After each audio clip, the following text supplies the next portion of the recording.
Mimi nina furaha sana kufika hapa leo kwa sababu Martha Karua aliniuliza nije katika kuona chama cha NARC Kenya kikipata sura mpya ya PLP. Nimetoka mbali na Martha Karua kwa sababu sisi wote wawili tulikuwa shule pamoja ya kisheria, mmoja akisimama na mwingine akikaa chini. Kwa hivyo Martha akiniomba nifanye jambo huwa mwepesi kwa kubali. Na vile vile tulipoanza NARC Kenya nilikuwa kutumia lugha ya Wamunyoro shareholder. Nilikuwa founder of NARC Kenya. Kwa hivyo nikaona kwamba leo mpaka pia nifike. Alafu mimi ninapenda sana people's liberation. Mahali kuna hayo maneno mawili huwa mimi lazima nihudhurie. Na kwa kweli najua, kwa sababu tumefanya kazi kwa muda mrefu na Martha, nimejua kwamba Wakenya wako katika roho yake, na akiuliza tufanye jambo, ninajua kwamba hatuwezi kupotea njia.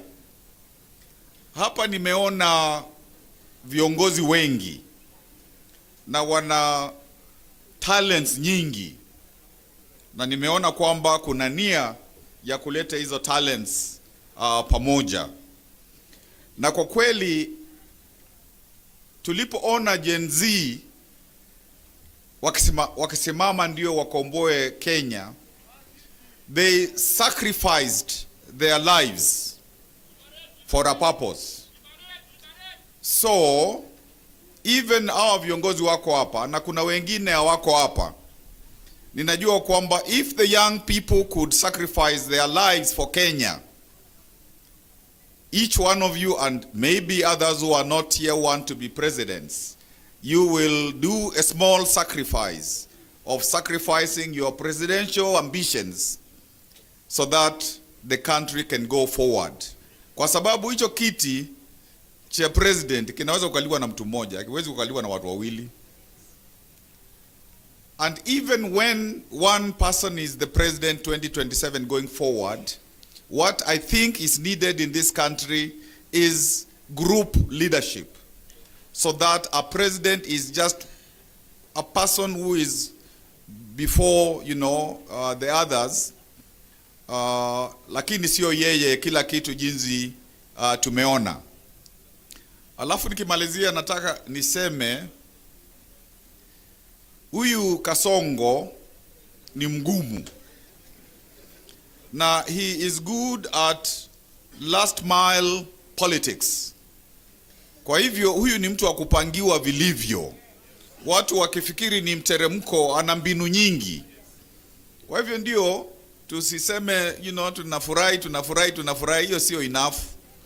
Kazi itafanywa, inatakikana ifanywe.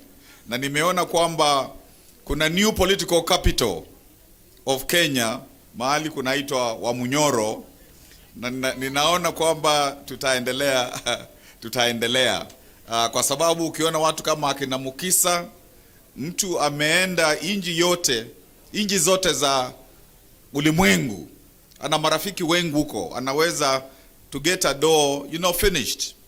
Hata ndugu yangu Kalonzo, isipokuwa kuna wakati tunakuwa na shida kidogo, ana capacity ya kuwa he has not been mentioned with corruption. Kwa hivyo hapo kuna jambo. Huyu mzee, that's a tough nut. Huyu ni mtoto wa Maumau, so a lot is expected from you.